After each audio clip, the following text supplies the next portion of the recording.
Hello, this training is for end users in time and attendance.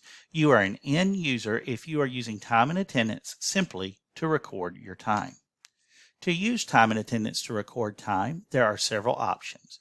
Today we are going to be going over the web clock and the timesheet options. To access the web clock or the timesheet, simply log into your single sign-on and click on Frontline.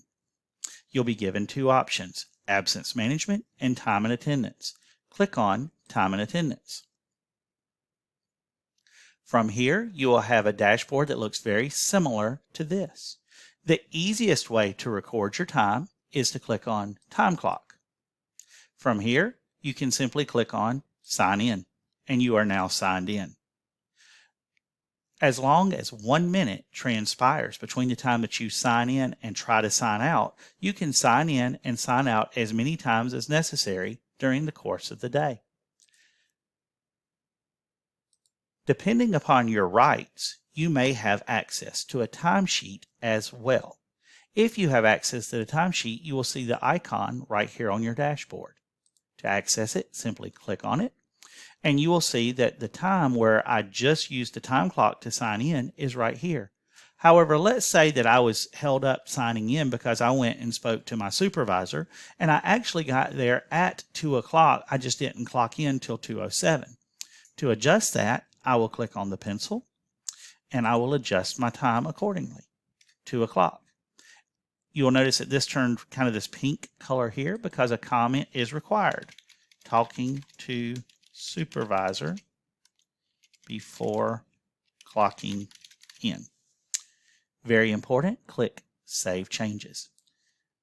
Notice that it has turned to this orange color here because that lets the person checking your time know that you did go in and manually adjust that. If you ever don't know how to get from one screen to the other, simply click on Home and it will take you back to your dashboard. And if at least 1 minute has transpired, you can click on time clock and you can simply sign out. One very important reminder as we go through this pilot process with time and attendance is that you must keep your time and your standard process as well.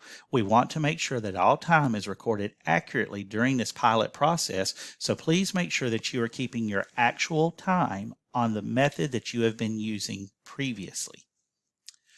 If you need assistance with time and attendance, we encourage you to ask the person in your building who normally supervises absence management. If you are the absence management supervisor or secretary in your building, or as time and attendance would call you, a campus user, feel free to reach out to Human Resources or to the business office for help regarding time and attendance. We hope that this training has been helpful, and if you have any questions, please do not hesitate to ask. Thank you.